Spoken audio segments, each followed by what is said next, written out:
Que son nom soit béni à jamais. Que son nom soit célébré, que son nom soit exalté. Que tout ce qui respire sur la terre, que tout ce qui vit sur la terre, loue son nom ce matin. Il tient ta vie dans le creux de ses mains. Alléluia. Amen. Il tient ta vie entre ses mains. Et rien ne peut t'arriver que lui ne l'ait permis. La Bible dit qu'aucun de tes cheveux sur ta tête ne tombe qui ne l'ait permis. Alléluia. Le Dieu que nous adorons est vivant, chers frères et sœurs. Que le nom soit béni. Alléluia. Gloire à Jésus. Soyez bénis au nom du Seigneur. Ce matin, je voudrais bénir le nom du Seigneur pour la présence de chacun d'entre vous. Amen. Je vous salue dans le beau et précieux nom de notre Seigneur Jésus.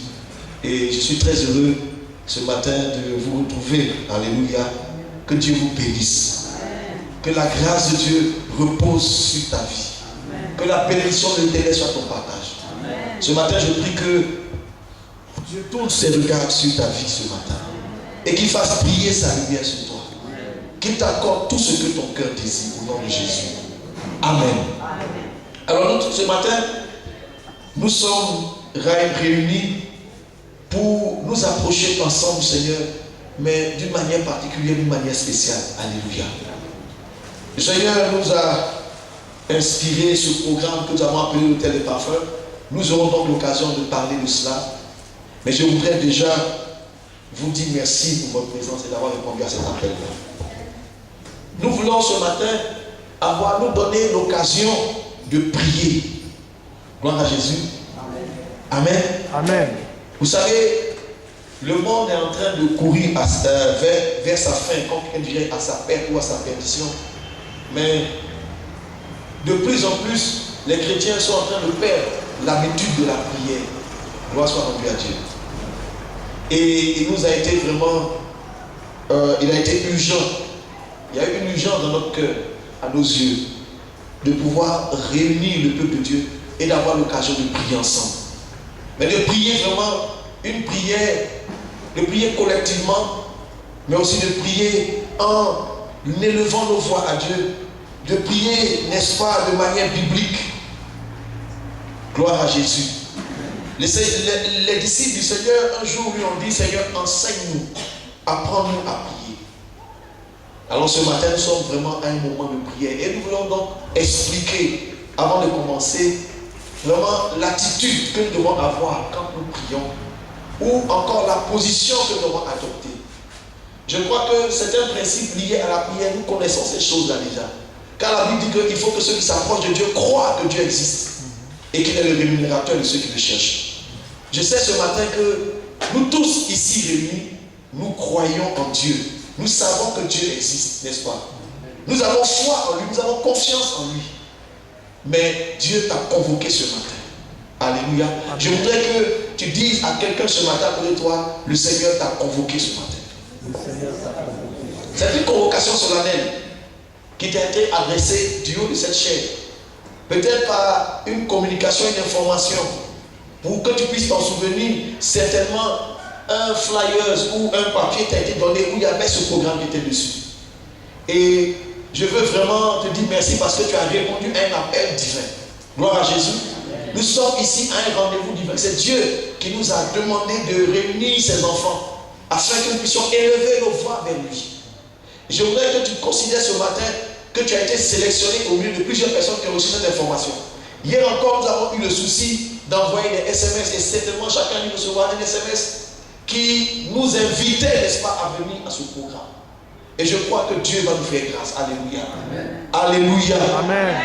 Voyez-vous, ne nous laissons pas atteindre par le syndrome du petit nombre. Alléluia. Souvent, certaines personnes sont motivées ou sont encouragées lorsque nous sommes en grand nombre. Alléluia. Peu importe le nombre que nous sommes, l'essentiel est d'être là où Dieu veut que nous soyons, au moment où il veut que nous y soyons. Alléluia. Et que nous y soyons en train de faire ce que lui nous demande de faire. C'est ça qui est plus important. Alléluia. Donc ce matin, je voudrais vraiment bénir le nom de Dieu pour ta présence. Parce que tu es quelqu'un qui a été convoqué par Dieu et qui a répondu à cet appel divin. Alors pour cela, je vais vraiment rendre grâce à Dieu et te demander vraiment d'acclamer très fort le Seigneur à cause de ta présence et au milieu de ce matin. Acclame très fort. Acclame très fort le Seigneur.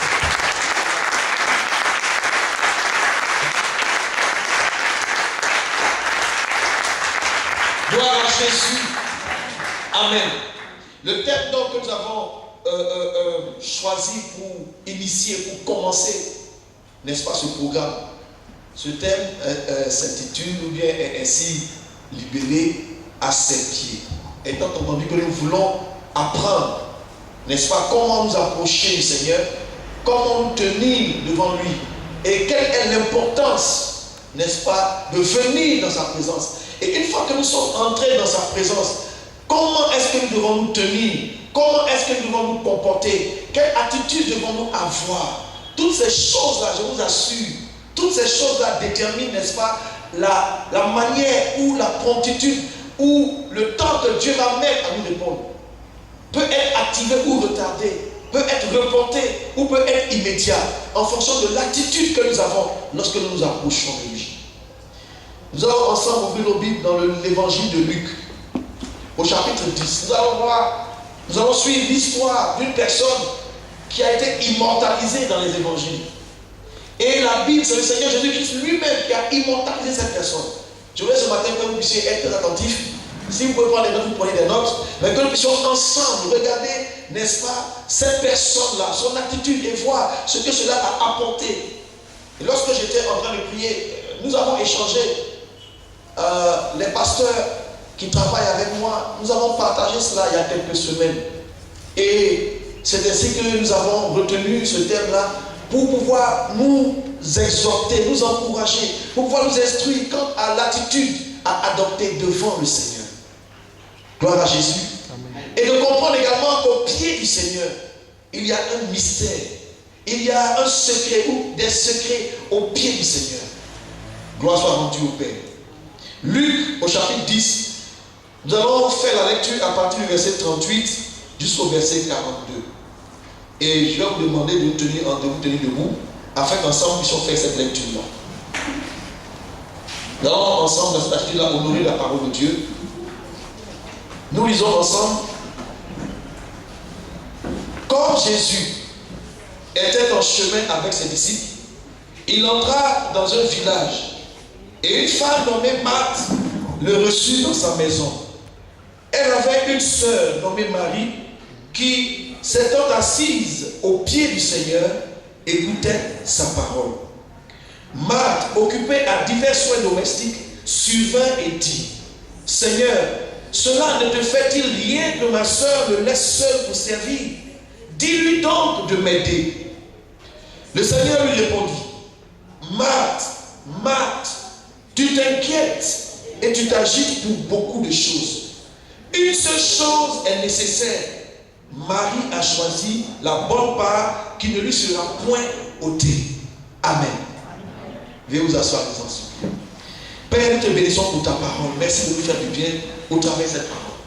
Ce texte-là, je suis convaincu que plusieurs d'entre nous l'ont déjà lu à plusieurs reprises.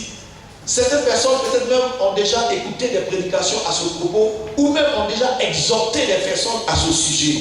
Mais je voudrais ce matin que nous puissions ensemble considérer ce que le Seigneur a à nous dire au travers de ce texte.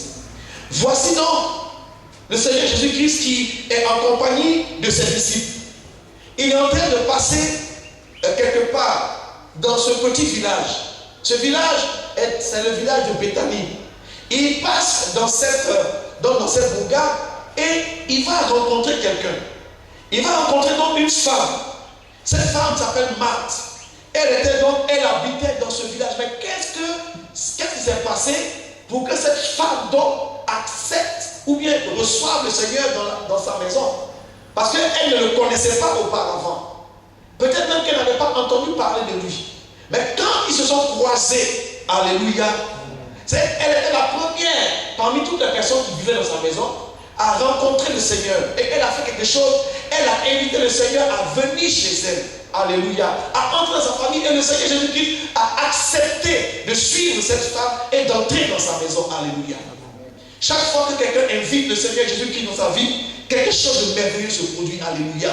C'est l'occasion ce matin pour dire à quelqu'un qu'il faut vraiment que tu ouvres ton cœur et que tu invites le Seigneur à entrer dans ton cœur et à transformer ta vie. Alléluia. Voyez-vous, elle a invité le Seigneur. Ils se sont rencontrés. Quand elle a vu, elle a compris que cette personne qui était accompagnée d'autres personnes était différente. Elle elle a compris que cette personne avait quelque chose de particulier. Elle a compris que cette personne était spéciale. Alléluia. Il faut que tu saches que le Seigneur Jésus-Christ est prêt aujourd'hui à répondre à toute invitation que tu lui as adressée en ce qui concerne ta vie. Alléluia. Si une personne a pu interpeller le Seigneur et le recevoir dans sa propre maison, à plus forte raison, toi et moi aujourd'hui. Alléluia. Le Seigneur est vivant et il est encore, il le veut, il le désire entrer dans la vie. Il a dit lui-même sa parole. Je me tiens à la porte et je frappe. Si quelqu'un entend ma voix et où j'entrerai chez lui, je souperai avec lui et lui avec moi. Amen. Le Seigneur donc a été invité. Mais quand j'ai réfléchi et que j'ai médité là-dessus, j'ai compris qu'il y avait quelque chose qui avait touché le Seigneur Jésus-Christ pour qu'il accepte d'aller dans cette maison. Et lorsque nous allons lire, ou quand tu fais une étude à propos de cette famille, vous allez vous rendre compte que cette famille, on ne parle pas des parents. Je ne sais pas si les parents étaient morts ou si les parents vivaient encore, mais on ne parle pas des parents, mais on parle plutôt de ce lien qu'il y a entre ses frères. Il y avait dans cette famille 2 sœurs et un frère. Il semble que l'aîné devait être Lazare. Marthe devait le suivre et ensuite, ils avaient une petite sœur qui s'appelait Marie. Mais ces personnes-là avaient un tel amour entre eux, un tel souci l'un de l'autre. Alléluia. Et c'est ce qui a touché le Seigneur pour venir dans cette famille qui ne connaissait pas. C'est elle, la sœur. Quand elle l'a vu, certainement elle a interprété. Parce que le texte ne nous dit pas que le Seigneur a dit je vais venir manger ça. Mais la Bible dit qu'il a rencontré cette femme-là et elle le reçut. Donc, c'est elle qui l'a invité. Mais quand il est venu, il avait compris que dans cette maison, il y avait quelque chose qui le poussait dans cette maison, c'était l'amour. Alléluia. Les frères et sœurs dans cette maison s'aimaient beaucoup. Ils étaient unis, ils partageaient beaucoup de choses ensemble et ils avaient le souci l'un pour l'autre. Ils se respectaient beaucoup et ils avaient été bien élevés par leurs parents. Alléluia. Alléluia. Elle savait que quand elle a vu ces étrangers arriver dans ce village, elle a eu tout de suite le réflexe de les inviter. C'était une personne hospitalière. Elle savait recevoir les gens. Alléluia. Vous savez, la Bible dit d'exercer l'hospitalité les uns envers les autres. Beaucoup de personnes passent à côté de leur bénédiction tout simplement parce qu'elles ne sont pas hospitalières. Elles ne savent pas accueillir.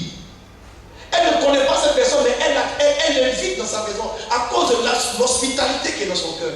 À cause, n'est-ce pas, de cette bienveillance, à cause de cette bonté, de cette générosité naturelle que Dieu recherche aussi en lui. La Bible dit que certaines personnes ont reçu des anges sans le savoir. Certaines personnes qui ont exercé l'hospitalité ont accueilli dans leur maison des anges sans le savoir. Mais quand ces personnes ont ouvert leur porte, elles n'ont pas vu des personnes avec des ailes. Elles ont vu des êtres humains. N'est-ce pas? Mais elles ont accueilli. Mais elles ne savaient pas que ces personnes étaient des envoyés de Dieu. Beaucoup de personnes sont passées à côté de leur maison tout simplement parce qu'elles ne sont pas hospitalières. Et lorsque dans une famille, il n'y a pas d'amour entre les frères et sœurs, c'est difficile que cette personne exerce l'hospitalité parce que tu n'as pas envie qu'elle rentre dans ta maison pour venir voir les querelles et les disputes. Alléluia. Amen. Si tu as un problème avec ton frère, si tu as un problème avec ta soeur, il faut régler tous ces problèmes-là. Alléluia. Est-ce que je parle à quelqu'un ce matin? Amen. Fais l'effort pour régler les problèmes que tu peux avoir entre toi et ton frère. Je parle de ton frère biologique. Alléluia. Amen. Aucun membre de ta famille ne peut détruire ta destinée, aussi puissante qu'il soit.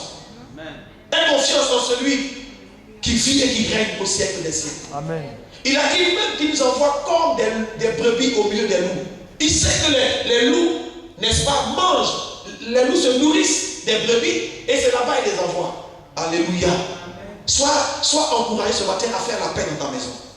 Sois encouragé ce matin à faire la paix non seulement dans ta maison, mais aussi avec ton conjoint, ta conjointe, avec tes enfants et aussi avec tes parents. Passe un coup de fil, appelle. Là, Dieu, le Seigneur veut arriver là dans une maison où il y a la paix. Est-ce que je parle à quelqu'un ce matin? Amen. Ça peut être ton fils, ça peut être ton frère, ça peut être une tante ou un homme. Et tu vas penser qu'ils sont des sorciers, ils ne connaissent pas Dieu, ils te veulent du mal. Mais que ceci n'empêche pas l'hospitalité, la bienveillance, l'amour de se manifester dans ton cœur. Alléluia. Amen. Même si un ami a mangé devant toi, rends grâce et puis mange. Rien ne va t'arriver. Si tu sais en qui tu as mis ta confiance. Alléluia. Jésus entre dans cette maison. Et c'est la sœur aînée. C'est la grande sœur qui elle était allée certainement faire le marché. Elle était dehors. Certainement elle était en train de faire le marché. par rapport, n'est-ce pas, au repas qu'elle doit préparer dans sa maison. Et c'est là qu'elle rencontre le Seigneur. Avec ses filles, elle les invite. Ils entrent là et la Bible dit qu'elle est occupée à divers soins domestiques. Et elle est occupée à les recevoir parce qu'elle a été éduquée comme ça. Voici quand tu dois recevoir des gens, voici ce qu'il faut faire. Apporte de l'eau, il faut faire ceci, il faut faire cela. Donc elle était occupée à faire ces choses-là. Divers soins domestiques. Elle prenait soin de sa maison. Et souvent c'est le cas aussi dans l'église. Beaucoup de personnes sont dans la maison de Dieu, sont occupées à faire plusieurs choses. Amen. Ce n'est pas mauvais en soi. Mais il faut bien comprendre ce qui est essentiel. Et pendant qu'elle est en train de faire toutes ces choses, elle remarque que sa petite soeur a adopté une position et n'est pas en train de l'aider. Alors elle fait remarquer au Seigneur Jésus-Christ, mais tu vois, dis à ma petite soeur de venir m'aider. Je suis en train de faire toutes ces choses. Donc elle est en train de pratiquement de réprimander sa petite soeur. Donc entre les deux soeurs, il y a deux attitudes que nous allons donc examiner. C'est deux attitudes dans l'église. C'est deux types de chrétiens dans l'église. Que notre Seigneur soit béni. Vous savez que l'église, dans les Écritures, est appelée l'épouse du Seigneur, n'est-ce pas? Donc l'église également, qui est le corps de Christ, qui est la fiancée du Seigneur, l'épouse du Seigneur, est comme une épouse, une femme. Et en regardant donc la vie de ces deux femmes, nous pouvons comprendre quelle est la meilleure attitude à adopter dans la maison de Dieu. Devant le Seigneur. Et pendant qu'elle est en train de demander au Seigneur d'interpeller sa petite soeur afin qu'elle vienne servir. Parce qu'elle dit, ma soeur me laisse servir, mais me laisse seule pour servir. Et il était avec ses disciples. Combien étaient-ils? En tout cas, plus d'une douzaine de personnes.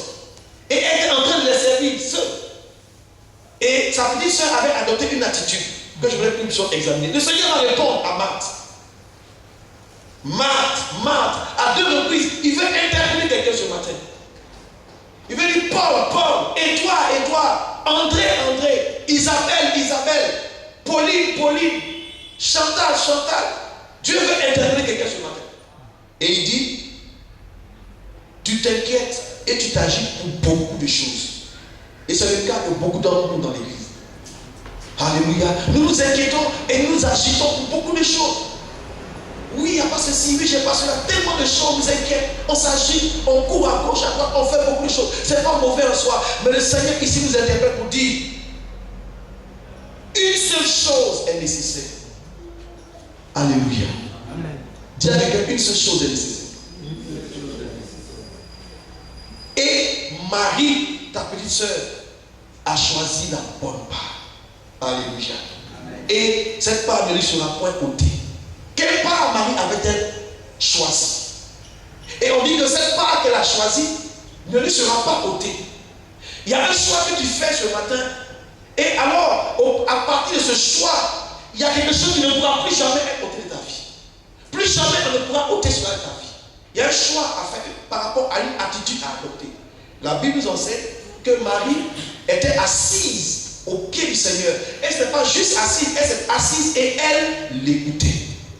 Alléluia. Alléluia. Amen. Alléluia.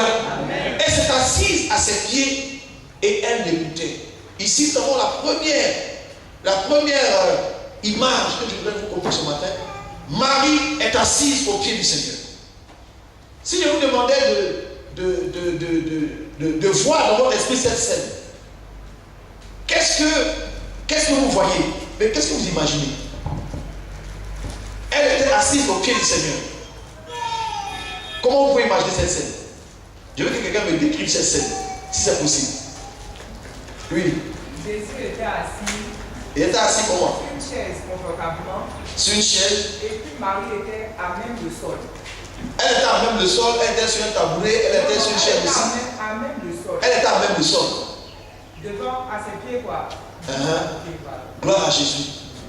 Le Seigneur s'est tellement été assis, parce qu'à cause de l'obstacle, on lui a proposé, n'est-ce pas, une chaise pour s'asseoir certainement, ou un banc, je ne sais pas, ou un fauteuil, moi j'en sais rien. C'est qu'il était assis.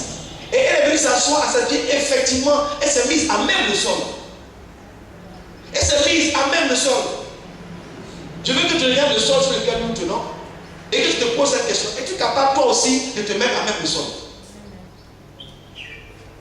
Amen. Amen. Ça, c'est un premier conflit dans notre cœur. À même le sol. Et qu'est-ce qu'elle faisait au pied du Seigneur? Elle l'écoutait. Le Seigneur a tellement de choses et il dit que c'est une seule chose qui est nécessaire. Je veux que tu comprennes ce matin que la seule chose qui est nécessaire, tout ce que Marthe faisait était bon.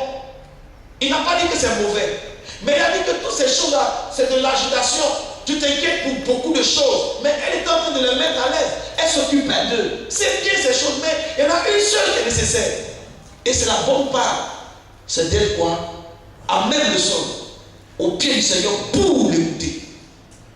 Amen. Première chose que je vous dis ce matin, apprenons à nous mettre au pied du Seigneur. Apprenons à nous abaisser devant la parole de Dieu. Apprenons à nous humilier devant cette parole, à l'accepter, à venir au pied du Seigneur pour écouter ce qu'il a à nous dire. Il a tellement de choses à dire et il a des secrets à révéler. À ses pieds, il y a aussi la proximité proche de lui pour écouter ce qu'il a à dire. Alléluia. Je vais te dire ce matin que le Seigneur a tellement de choses à te dire. Mais même quand il entre dans ta maison, même quand il arrive dans ta chambre, même quand le Seigneur vient, tu ne sais pas avoir l'attitude qu'il faut. Et beaucoup de personnes également, beaucoup de chrétiens dans la maison de Dieu passent à côté de leur maison simplement parce qu'elles ne savent pas adopter l'attitude qu'il faut. Écoutez Dieu. Prosterner, je dis, à ses pieds, à même le sol.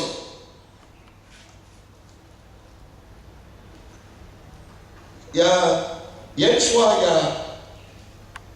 la jeune sœur Rebecca qui chante, qui fait remarquer ceci, que dans la maison de Dieu, dans le tabernacle, dans le temple, il n'y avait pas de chaise. Il n'y a pas de chaise. Il n'y a aucune consigne qui a été donnée à propos d'une chaise à mettre là pour quelqu'un. Alors, pourtant, il y avait des personnes qui venaient d'abord dans les parvis, mais ensuite dans le lieu saint. Les anciens d'Israël entraient dans le lieu saint, mais ne pouvaient pas entrer dans le lieu très saint. Mais dans le lieu saint, il n'y avait pas de chaise. Alors, comment ces personnes se tenaient, à votre avis? À même le sol. Alléluia. À même le sol. Et écoutez le Seigneur. Écoutez ce qu'il a à nous dire. Il est vivant. Il est présent. Chaque fois que tu l'invoques, il répond. Il dit, invoque-moi, je te répondrai. Je te montrerai des choses, des grandes choses, des choses cachées que tu ne connais pas. Non seulement ça, il est vrai, il est assis auprès du Père, mais il ne nous a pas laissé seul, il ne nous a pas abandonnés, il nous a donné quelqu'un d'autre. Le Saint-Esprit, le Consolateur, qui est présent en nous, qui est avec nous, qui est sur nous. Et combien de fois nous négligeons l'Esprit de Dieu? Combien de fois nous ne l'écoutons même pas? Il a tellement à nous dire à propos du Seigneur. Alléluia. Amen. Continuons encore notre lecture. Et on va maintenant aller dans l'évangile. Dans notre évangile, dans l'évangile de Jean. En Jean au chapitre 11, nous allons retrouver encore les deux sœurs dans une autre attitude. Excusez-moi si je crois, je vais vous parler vraiment simplement et le plus simplement du monde plutôt. Jean chapitre 1, verset 11. Jean chapitre 11, verset 1. La Bible nous dit là-bas qu'un jour, leur frère était malade, Lazare. Il était malade, vraiment gravement malade. Et Marie et sa soeur sont envoyées des personnes pour aller, pour aller avertir le Seigneur. Et Jésus, parce qu'il avait été bien reçu dans cette maison, parce qu'il avait vu l'attitude de Marie dans cette maison, il aimait passer par là, il a commencé à aimer et Marie, et Marc, et Lazare. Il aimait beaucoup cette famille. Parce qu'elle exerçait l'hospitalité, elle l'accueillait comme une femme. Chaque fois qu'il passait, il s'arrêtait. Et alors, ce village-là a connu une certaine réputation parce que Jésus passait souvent par là. À cause de l'hospitalité de cette famille, le village a été béni. Des gens, parce que quand il venait là, les gens venaient, s'attroupaient autour de lui, les gens apportaient leurs malades et il les guérissait également.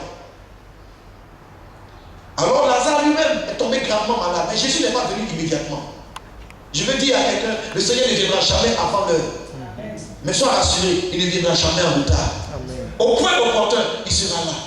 Mais souvent quand le Seigneur vient pour une situation qu'il veut résoudre dans nos vies, nous n'avons pas la bonne attitude. Et je crois que ce matin, Dieu a sélectionné au milieu de nous des personnes à qui il veut dire ces choses-là, pour que notre attitude change.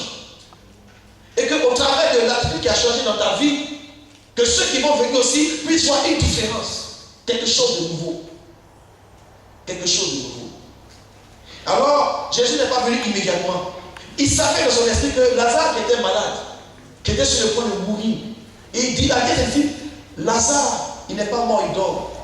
Plus tard, il va leur dire que cette mort, ou bien, disons que cette situation est pour la gloire de Dieu. Il n'est pas venu immédiatement. Un jour est passé, 2 jours, 3 jours, 4 jours. Combien de temps? Mais Lazare est mort. C'est 4 jours après la mort de Lazare, la mise en tombe de Lazare, 4 jours plus tard, que Jésus arrive. Entre le temps où il a été informé et le temps où il va agir, un délai s'est écoulé. Une situation peut arriver et puis tu parles à Dieu. Et puis la réponse n'est pas immédiate. Et puis un temps passe. Ensuite Dieu arrive. Alléluia. Dis à quelqu'un, le Seigneur viendra toujours par rapport à ta situation. Il savait mais il n'est pas venu. Dieu intervient toujours au moment que lui il juge bon. Dis Amen. Amen. Dieu n'intervient pas parce que tu lui demandes d'intervenir. Il sait ce qui est bon pour toi. Il sait ce qui se passe. Aucune situation, quelque chose qui arrive, même si la situation est tellement compliquée, jusqu'à même on dit que c'est pourri, peu importe, même si la situation est gâtée, même si c'est devenu tellement difficile, même si on a déjà enfermé, même si on dit que c'est fini, Lazare était dans la tombe. Il pourrissait déjà. L'odeur, quand on a ouvert la tombe, il y avait une odeur, il empestait. Mais, quelle que soit la situation que tu traverses, le Seigneur Jésus-Christ est toujours capable de changer cette situation-là, si tu lui fais confiance. Quel que soit le temps qui va s'écouler, même si les gens disent que c'est fini, Lazare avait été oublié, complètement oublié. Les gens peuvent pleurer sur lui. Des gens peuvent pleurer sur toi aujourd'hui, peu importe.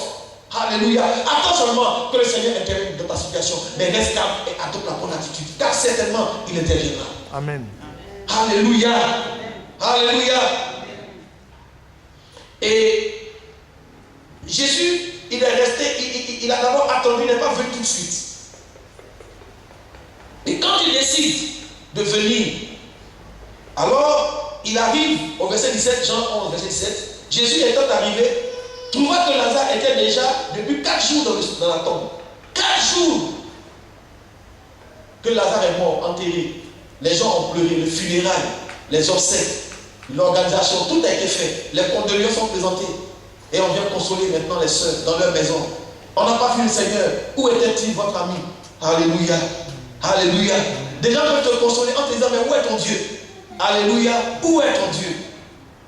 Mais il n'a pas changé. Il est le même hier, aujourd'hui et éternellement. Il sait ce que tu vis comme situation. Et au moment opportun, il répondra tout simplement. Jésus arrive à Béthanie. Beaucoup de Juifs qui étaient venus pour consoler Marthe et Marie de la mort de leur frère ont appris cela. Alors, la rumeur a commencé à arriver. Ah, Jésus est venu, c'est maintenant il arrive. Tout de suite, la première personne à réagir, c'était qui? Comme d'habitude, c'est Marthe. Alléluia. Marthe va se déplacer, Marthe s'en va. Elle va vers le Seigneur. Et Marthe dit à Jésus, quand elle le croise, si tu avais été ici, mon frère ne serait pas mort. Et Jésus lui répond, mais maintenant même, elle dit, mais maintenant même, je sais que tout ce que tu demanderas à Dieu, Dieu te l'accordera. Est-ce que ce n'est pas une bonne prière? Amen. Elle dit, je sais que si tu avais été ici, mon frère ne serait pas mort. Et je sais que maintenant même, si tu le demandes à Dieu, tout ce que tu demandes à Dieu, Dieu te l'accordera. Elle fait une bonne confession de foi. Mais maintenant, Jésus va répondre à Marthe. Je sais, lui répondit. Jésus lui dit, ton frère ressuscitera. Donc elle demande les gens avec conviction, avec foi. Elle obtient une réponse. Ton frère ressuscitera. Et Jésus, elle va répondre, oui, je sais Seigneur, que mon frère va ressusciter. Mais c'est au dernier jour. Alors je vous pose la question, est-ce qu'elle avait bien compris ce dont le Seigneur parlait? Tu poses ton problème, c'est que je sais que si tu avais été là, cette situation ne serait pas arrivée. Je sais, Seigneur, que maintenant même, tu peux faire tout ça. Je dis, bon, oui, je le fais. Oui, je sais, Seigneur, que tu vas le faire autant que tu as fixé. Il n'y a pas de problème. Alléluia. Elle a obtenu une promesse. Et même Jésus-Christ encore va la fortifier. fortifié. Il dit, mais je suis la résurrection et la vie. Crois au Seigneur Jésus-Christ. Crois en moi, crois en Dieu. Hein, je lis, n'est-ce pas?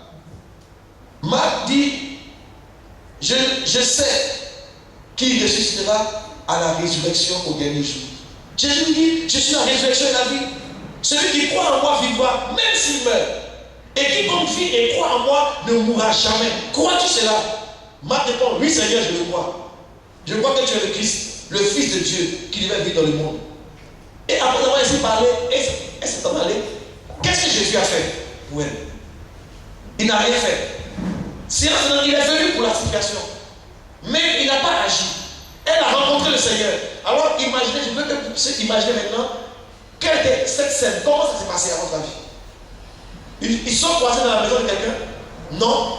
Elle allait au devant du Seigneur. C'est une très bonne chose. D'aller vers le Seigneur, c'est une très bonne chose. Mais comment ça s'est passé? À votre avis? Je vous pose un peu une question. Quelqu'un peut imaginer cette scène. Elle rencontre le Seigneur. Comment ça s'est passé? Est-ce que quelqu'un peut imaginer cette scène? Elle rencontre le Seigneur, elle parle avec lui. Comment ça s'est passé? Quelqu'un peut m'aider?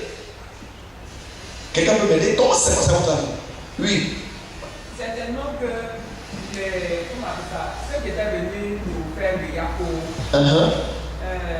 ont vu Jésus venir sur le chemin. Et je suis sûr qu'il y a quelqu'un qui a couru pour aller dire à Marc, Jésus est en train de venir. Donc elle s'est empressée de le rencontrer sur le chemin avant qu'il arrive même sur les lieux à la maison. Tout à fait, sur le chemin. Mais comment ça s'est passé à ton avis? Ils étaient donc sur un... Enfin, je vais dire, ils étaient dehors, sur le chemin. Non loin de la maison. Non, même la maison qu'elle suit, ils étaient sur le chemin, ils venaient. Donc le Seigneur est en train d'arriver vers cette situation. Elle arrive vers lui, c'est autre chose. Mais elle a parlé comment avec lui? Oui. Ils sont face à face, oui.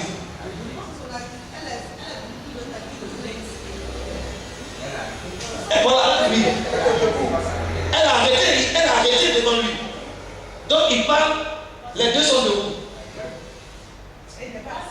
Il n'est pas assis, ils sont au dehors. Voilà, il vient sur le chemin. Donc elle le rencontre et puis elle parle avec lui tout de suite. Alléluia. Alléluia. Et elle a obtenu une promesse. Crois et tu verras la gloire de Dieu. Si tu crois, tu verras la gloire de Dieu. Alléluia. Et tout de suite, elle se presse, elle retourne à la maison, elle va avec sa soeur. Et est-ce que tu sais que le maître est là? C'est ça, non?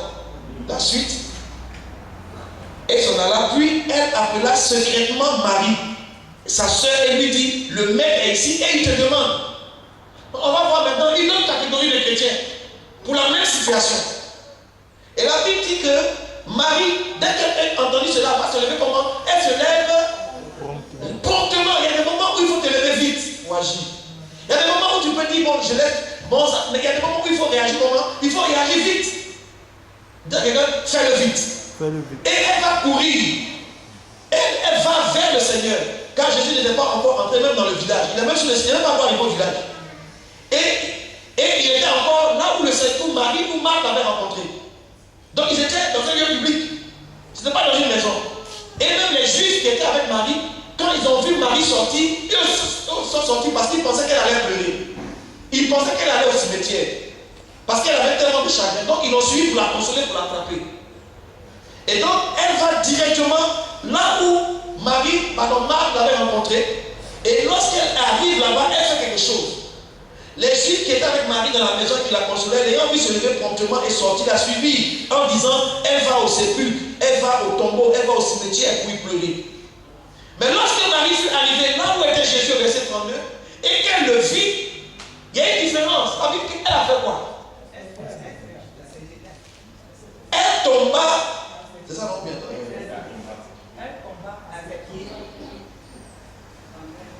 Elle tomba à ses pieds. Et elle lui dit, Seigneur, si tu avais été ici, mon frère ne serait pas mort. Est-ce que ce n'est pas la même prière qu'elle a priée que sa soeur? C'est la même prière. Mais qu'est-ce qui a changé cette fois? L'attitude a changé. Là maintenant, elle a fait quoi? Elle a fait quoi? La Bible dit, elle s'est jetée, elle s'est laissée tomber où ça? Au pied du Seigneur. Alléluia. C'était au dehors, il n'y avait pas de carrelage. Il n'y avait pas de ciment, il n'y avait pas de tapis. C'était au dehors, à même le sol. Elle s'est jetée au pied du Seigneur. Elle a prié la même prière que sa soeur. Mais regardez ce que ça produit. La Bible dit que Jésus, la voyant pleurer, donc non seulement elle a fait cette prière, mais elle pleurait. Alléluia. Elle pleurait, couchée à même le sol, le visage face contre terre. Elle pleurait. Pourquoi sa soeur qui rencontre le Seigneur reste debout? Quelle a été la différence? Même sa soeur a dit, Seigneur, je crois que tu es le Christ, tu es le Fils de Dieu. Marc avait a confessé ça, donc on dirait que sa prière était plus, je ne sais pas comment dire, plus profonde. Parce qu'elle dit, Seigneur, si tu avais été ici, mon frère ne serait pas mort, mais maintenant même, je sais que tout ce que tu demanderas à Dieu, Dieu te l'accordera. Elle dit, je sais, Seigneur, qui ressuscitera à la résurrection des derniers jours. Alléluia. Elle dit, oui, Seigneur, je crois que tu es le Christ, le Fils de Dieu qui devait venir dans le monde. Elle a parlé plus que sa soeur.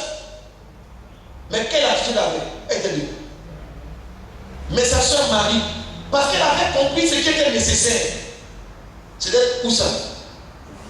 Au pied du Seigneur. Quand elle est arrivée devant lui, elle n'a pas fait autre chose. Elle a fait quoi? Tout de suite, elle s'est jetée à ses pieds. Alléluia. Je prie que Dieu parle avec elle ce matin, au travers de ce que je suis en train de dire. Elle n'a pas trop parlé, elle a commencé à parler comme sa soeur. Je sais que si tu avais été ici, parce que certainement c'est ce qu'ils se sont dit, si le maître était là, Lazare n'allait pas mourir. Elle se consolait comme ça, elle se fortifiait comme ça. Elle pleurait comme ça. Mais Marie, elle restait calme. Elle était assise. C'est Marc qui est sorti la première. Marie était calme. Dans toute situation de travail, même si la situation est déjà gâtée, même si c'est pourri, le Seigneur Jésus-Christ est capable de ramener la situation à la vie. Le Seigneur Jésus-Christ est capable de retourner même le cœur de tes ennemis en ta faveur. Le Seigneur est capable même d'arrêter le temps en ta faveur. Le Seigneur est capable d'arrêter la pluie en ta faveur. Le Seigneur est capable même de faire sortir le soleil pour toi. Tout est possible à celui qui croit. Mais ça dépend de quelle attitude nous avons aussi. Alors, elle se jette à ses pieds. Au dehors. Comment elle est habillée? Comment elle était vêtue? Quel habit elle avait porté? Elle n'a même pas regardé à ça. Une seule chose à faire, mais elle sait que si le Seigneur veut, il peut le faire. Alors, elle s'est jetée, oubliant qui elle était. Alléluia. Vous savez, le fait de se prosterner à terre, là, ça démontre une qualité qu'il y a en quelqu'un. Ça montre quelque chose en quelqu'un. Lorsque vous vous jetez au pied de quelqu'un, il y a plusieurs choses que ça veut dire. D'abord, ça veut dire que vous reconnaissez cette personne comme étant une personne qui a le droit de vie et de mort sur vous. Premièrement, chaque fois que quelqu'un vient se prosterner auprès de quelqu'un, ça veut dire que tu viens t'humilier, tu viens te rabaisser devant lui. Je ne suis plus rien, tu es tout pour moi. Quand Jésus a dit dans la foule, il a senti quelque chose en lui, il a dit, mais qui m'a touché? Des gens sont, tout le monde a dit, c'est pas moi, ils ont reculé. Une femme s'est jetée à ses pieds. Seigneur, c'est moi. Le fait de se jeter au pied de quelqu'un, c'est de reconnaître que cette personne a droit de vie et de mort sur toi. Ça veut dire qu'il peut te piétiner, il peut t'écraser comme il veut. Ça veut également dire, quand quelqu'un est en train de marcher, quand quelqu'un marche et puis il s'en va, et que vous vous jetez à ses pieds, qu'est-ce qui se passe? Il s'arrête. Il est obligé de s'arrêter. Dis à quelqu'un, il faut que ce matin le Seigneur s'arrête sur ta situation. Amen. Est-ce que ce que je dis a un sens pour toi? Amen. Il faut que le Seigneur fasse quoi? Qu'il s'arrête sur ta situation. Alors le Seigneur va s'arrêter. Il va l'écouter. Et qu'est-ce qui va se passer? Jésus, la voyant pleurer, elle et les Juifs qui étaient venus avec elle, il frémit en son esprit. Et il fut comment? Il fut tout ému. Est-ce que tu sais que le Seigneur accorde la manière dont tu présentes ta situation devant lui? Ça peut le toucher au point où il peut même être ému. Et c'est la première fois dans les évangiles, on voit que la Bible dit que Jésus pleura. Verset 35. Jésus pleura.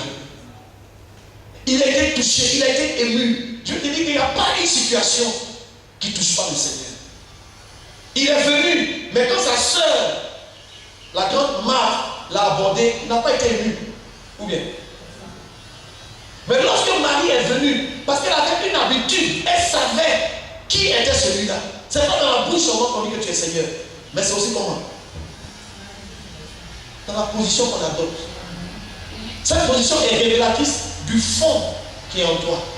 La terre, c'est quand quelqu'un est debout, il est debout sur la terre, il marche sur la terre. Lorsque tu te mets à ses pieds, ça veut dire que toi-même tu te mets où ça? Tu te mets sur cette terre. Ça veut dire que tu te rabaisses jusqu'à terre. Tu vas dire à cette personne que devant toi je ne suis rien. Tu vas dire à cette personne que tu es tout au-dessus de moi. La terre, c'est aussi ce qu'on appelle de l'humus. C'est une terre qui est riche. Et dans le mot humilité, la racine c'est humus. Ça veut dire terre. Donc quelqu'un qui se jette à terre et en train de reconnaître que je ne suis rien, je ne suis que poussière. Tu es tout pour moi. Et en se faisant au pied du Seigneur, tu peux l'arrêter sur ta situation. Et la manière dont tu vas parler, tu peux faire que Jésus lui-même va bouger, quelque chose va bouger en lui. Et ce matin, je sais que le cœur du Seigneur va bouger. Et la situation. Et il n'a pas dit, si tu crois, tu verras la gloire de Dieu. Il n'a pas dit, crois seulement. Il n'a pas fait une promesse. Il y a des moments comme ça où il se dit, il a dit une seule chose, où est-il? Où l'avez-vous mis?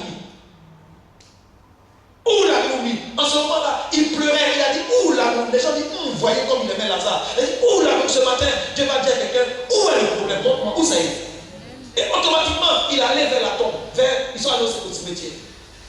Et vous connaissez la suite. Il a dit un mot, Lazare sort. Lazare est sorti. Pourquoi? Pourquoi Lazare est sorti? Parce que sa soeur, si elle était venue comme sa soeur également, qu'est-ce qui allait se passer? Lazare allait ressusciter, mais au dernier jour. Au dernier jour. Mais quand il a vu la manière dont elle a pleuré à ses pieds, quand elle pleurait, ses larmes certainement coulaient sur les pieds du Seigneur. Elle s'est abaissée, elle a démontré toute l'humilité qu'elle avait. Est-ce que ce que je dis, quelqu'un comprend? Je prends le temps pour parler comme ça pour que tout à l'heure quand on va prier, si on a compris, je vais voir. Le Seigneur est présent.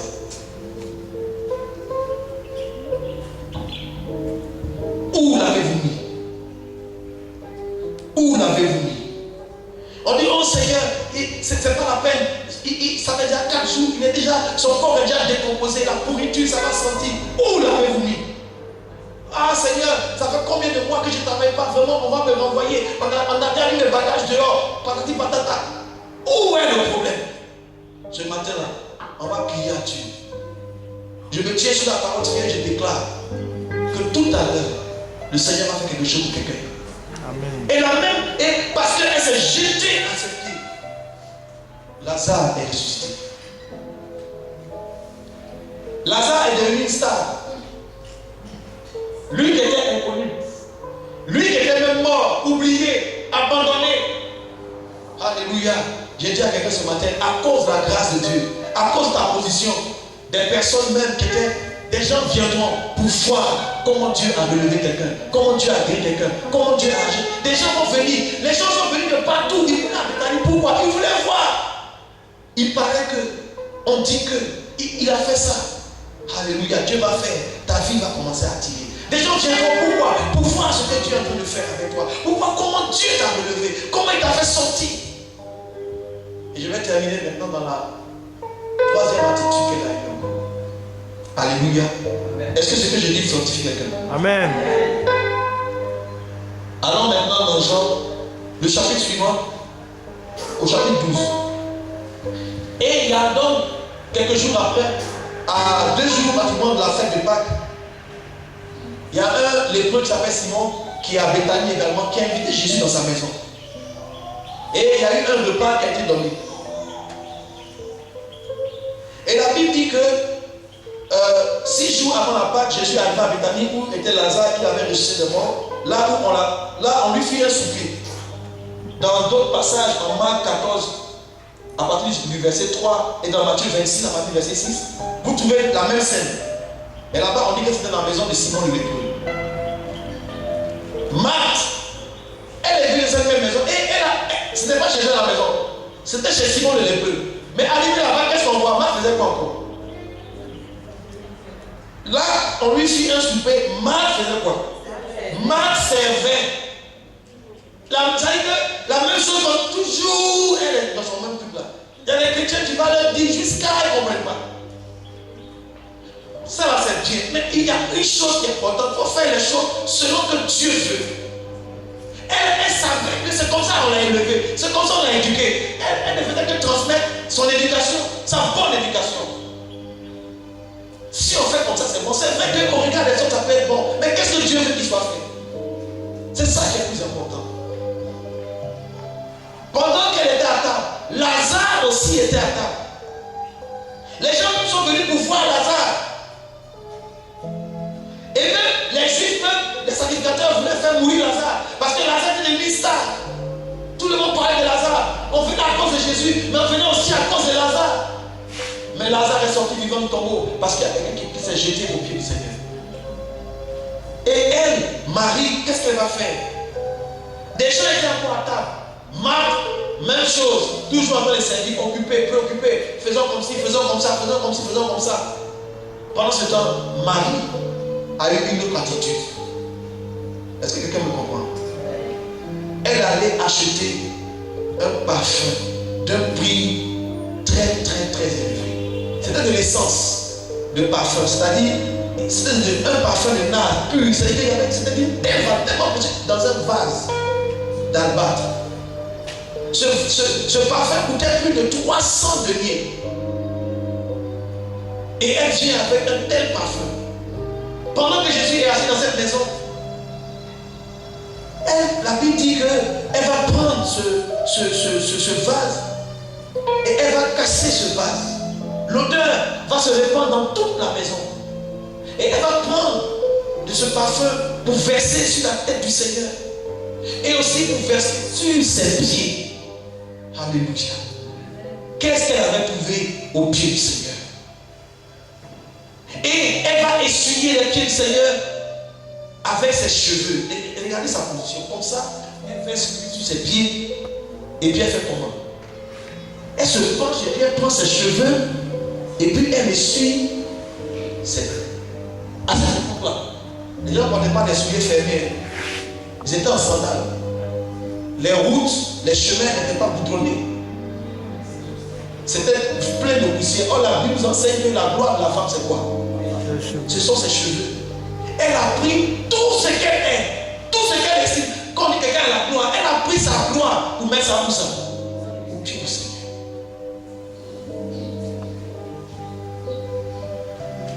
Et il y en a qui ont commencé à dire, mais pourquoi tu as un tel gaspillage? Chaque fois que tu vas, il y aura toujours des gens qui vont s'opposer, mais ne regarde pas ce que les gens vont dire. Dépose tout ce que tu es. Dépose tout ce que tu as. Viens les mettre au pied du Seigneur. Et tu verras ce qui va se passer. Les gens commencent à dire, mais c'est quoi ça, c'est quoi ça? Parfait comme ça là. Mais si on avait vendu, c'était mieux. On aurait pu avoir plus d'argent que ça. Et Jésus a dit, vous lisez dans Marc 14 et dans Matthieu 26 et dans Jean, vous allez comprendre toute la scène. Il a dit, mais pourquoi vous faites la peine à cette femme? Ce n'est pas la peine de dire ces choses. Et il va dire, cette femme, elle a fait une bonne action. Je veux qu'on lise ça, non? Quand vous prenez dans Marc 14,